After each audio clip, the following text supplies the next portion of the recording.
Teman-teman yang dirahmati Allah Subhanahu wa taala, pertama-tama kita untuk terus-menerus memuji dan memuja Allah Subhanahu wa taala atas nikmat-nikmat yang enggak terhingga dalam hidup kita selama ini. Dan sebagian besarnya nikmat itu kita enggak pernah minta, tapi Allah kasih. Salah satu nikmat yang kita enggak pernah minta dan Allah kasih dan sangat berharga itu adalah nikmat iman, nikmat Islam. Kita dilahirkan dari orang tua muslim, kita tinggal di lingkungan dan masyarakat yang mayoritas muslim. Itu nikmat yang kita gak pernah minta. Tapi karena Allah sayang sama kita, Allah kasih tetap buat kita. Kalau dibandingkan dengan orang lain yang mencari Islam itu dengan proses yang panjang, proses yang rumit, kayak Salman Al-Farisi yang harus jadi budak dulu untuk menemukan Islam. Harus dijual dulu untuk menemukan Islam. Harus dirampok dulu di tengah jalan untuk menemukan Islam. Kayak Suhaib bin Amr harus jatuh bangun dulu, harus miskin dulu untuk bisa mendapatkan Islam. Ada banyak proses yang dilalui orang lain dan sulit. Itu terjadi di zaman sahabat dan terjadi juga di zaman kita sekarang. Ada orang yang harus mengalami second life dulu untuk bisa mendapatkan Islam. Harus ngalamin pengalaman spiritual yang rumit dulu untuk bisa mendapatkan Islam. Kita dikasih nikmat itu sama Allah tanpa harus susah-susah. Lahir udah sebagai muslim. Orang tua dua-duanya muslim. Masyarakatnya mayoritas muslim. Kebayang gak kalau kita lahir sebagai muslim, orang tua muslim tapi di Rohingya? Yang berislamnya susah banget. Makin kelihatan Islamnya, makin kelihatan solehnya, makin besar ancamannya. Dibakar hidup-hidup, digorok di depan keluarga, orang tua, pasangan dan anak perempuannya dinonai di depan dia, dan dia nggak bisa buat apa-apa. Berislam yang sangat luar biasa beratnya di sana teh. Atau di Suriah, di Palestina, yang Palestina mungkin udah hampir 1 abad, udah lebih dari 60 tahun mereka dijajah. Atau nenek moyang kita lah yang berislam dulu di zaman Jepang dan Belanda susah. Sekarang kita Allah beri nikmat yang kita gak minta. Lahir setelah Indonesia merdeka. Lahir setelah masa-masa sulit ketika awal-awal Indonesia merdeka. Lahir di lingkungan kaum muslimin yang mayoritasnya di Bandung pula.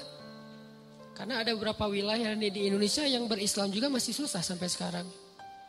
Dengan konflik-konflik sosial yang kadang-kadang, konflik horizontal yang kadang-kadang terjadi itu sampai kita ketakutan gitu. Kok ada di suatu wilayah yang umat Islam itu yang kayak dulu tahun 2000 berapa dulu, 2001. Yang sempat rame tuh di Ambon, di Poso.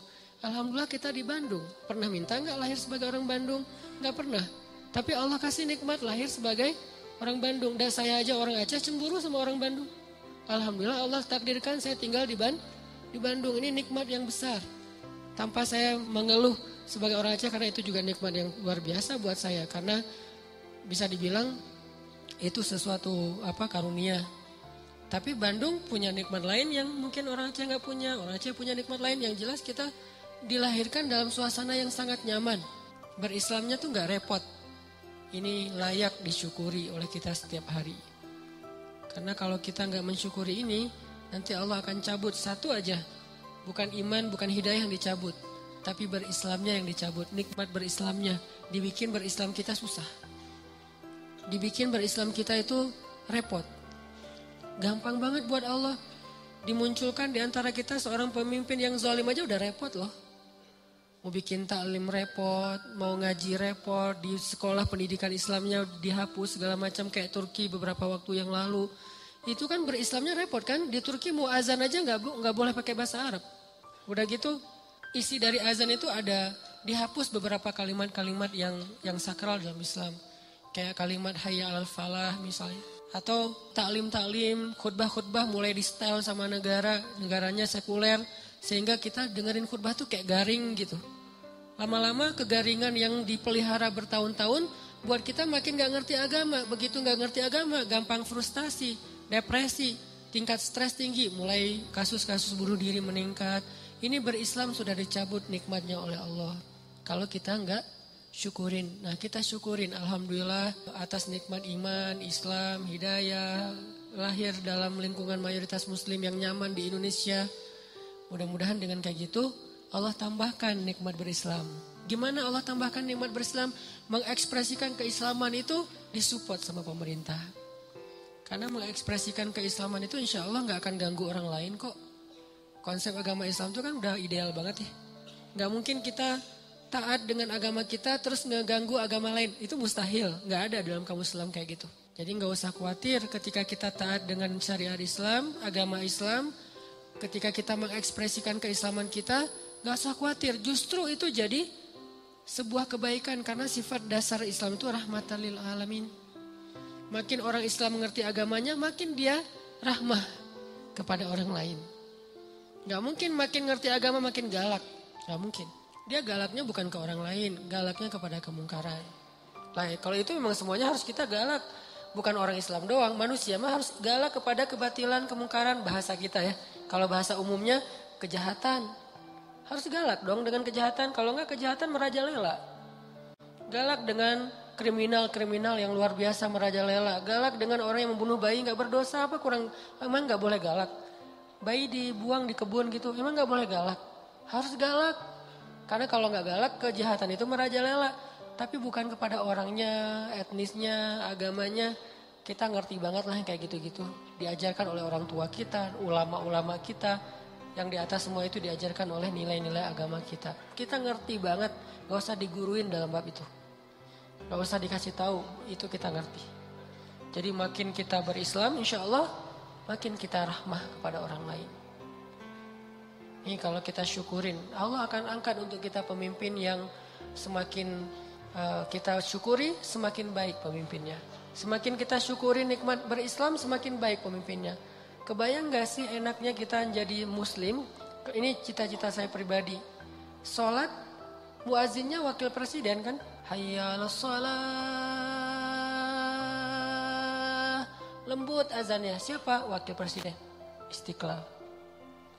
Hayya 'alas shalah.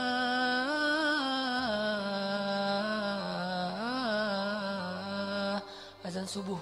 Wakil gubernur. Wakil wali kota. Imamnya wali kota, gubernur, presiden. Bacanya bukan Al-Ikhlas. Bacaannya itu ayat-ayat yang baper banget gitu. Al-Ikhlas keren, cuman itu kesannya ya. Al-Ikhlas kita nggak meremehkan sama sekali. Kesannya kesan orang yang baru belajar lah ya, Al-Ikhlas. Ini bacaannya tuh bacaan ayat-ayat yang baper. Al-Haqqah, Al-Waqi'ah, Al-Qiyamah. Kebayang nggak presiden? La uqsimu biyaumil qiyamah. Wah, takbir saya teh. Sujud syukur tuh kalau dapat presiden kayak gitu tuh. Wala uqsimu bin nafsil lawamah. Wah, itu benar-benar nikmat dari langit untuk bangsa Indonesia tuh. Nikmat dari langit tuh untuk warga Jawa Barat. Nikmat dari langit tuh untuk warga Bandung. Kalau imam kita adalah jangan dipisahin lagi imam masjid dengan imam pemerintahan. Karena dalam Islam gak ada pemisahan tentang itu. Dulu Abu Bakar ya imam juga. Umar ya imam juga dengan kapasitasnya. Puncaknya Utsman dan Ali. Karena Utsman ini ulama Al-Quran, Ali ini ulama banyak ilmu dalam Islam. Sampai seorang presiden kayak Utsman tuh. Lagi ngajarin Al-Quran di dalam Masjid Istiqlal. Namanya dulu Nabawi. Di Masjid Istiqlal lagi ngajarin Quran nih. Tiba-tiba datang murid di pintu masjid, gak sengaja ngelihat cewek lagi lewat, kesingkap jilbabnya karena angin. Dia pikir karena gak sengaja, sekilas cuma rambut doang, gak istighfar. Ah itu mah sepele gitu, receh, dosa receh. Masuklah dia ke masjid. Presiden bilang gini, kenapa ada yang masuk ke dalam majelis kita, sementara di dalam matanya masih ada bekas dosa? Ini presiden punya telepati yang luar biasa nih. Kenapa masuk ke dalam majelis kita seseorang yang di matanya masih ada bekas dosa? Orang itu nanya, ya Amirul Mukminin, apakah telah turun wahyu kepada anda sementara tidak ada lagi wahyu setelah Rasulullah? Maksudnya gimana anda tahu saya baru melihat dosa di luar padahal gak ada yang lihat selain saya sendiri gitu. Kata Utsman bin Affan, ittaqu farasatal mu'min. Hati-hati dengan farasah, jadi bahasa Indonesia firasat. Hati-hati dengan firasat orang yang beriman. Presiden segitu firasatnya coba. Sampai dosa yang dia gak lihat tahu kan berarti keren banget nih presiden. Dan ini adalah wujud dari kesolihan masyarakat. Makanya Allah berilah pemimpin yang soleh untuk mereka. Karena pemimpin itu gambaran dari kita. Kalau bahasa Nabi itu pemimpin adalah hasil dari gimana masyarakatnya. Kalau pedagang-pedagang pada jujur, Allah kasih pemimpin yang jujur. Jadi jangan selalu hanya nyalahin pemimpin. Jangan-jangan pemimpin kita banyak yang korupsi karena pedagang juga dalam kelas yang lebih kecil gak jujur dagangannya juga kan. Mau beli buah naga dari pas kita lewat tulisannya 1 kilo 10.000. Pas kita berhenti, Pak yang 10.000 yang itu. Loh ternyata 10.000 di bawah gak kelihatan. Yang di display 20.000 tapi tulisnya 10.000. Gimana kita mau dapat pemimpin yang jujur?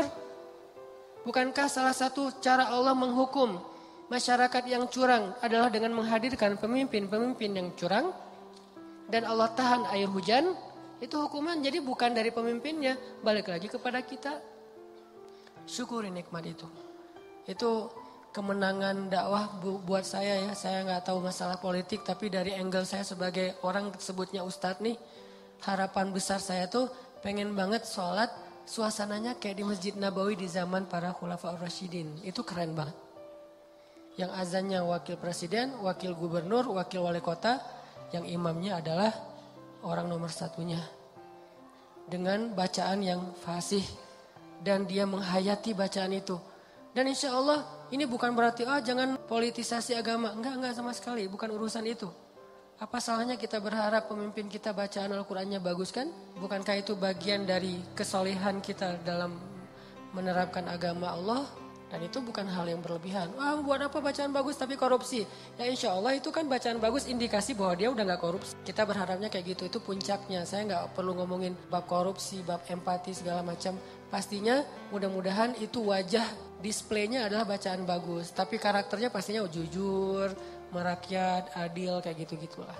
Sekarang kita syukurin dulu nih nikmat berislam kita. Mudah-mudahan Allah terus memberi petunjuk kepada pemimpin-pemimpin kita dan mengangkat untuk kita pemimpin-pemimpin yang seperti harapan-harapan orang yang beriman.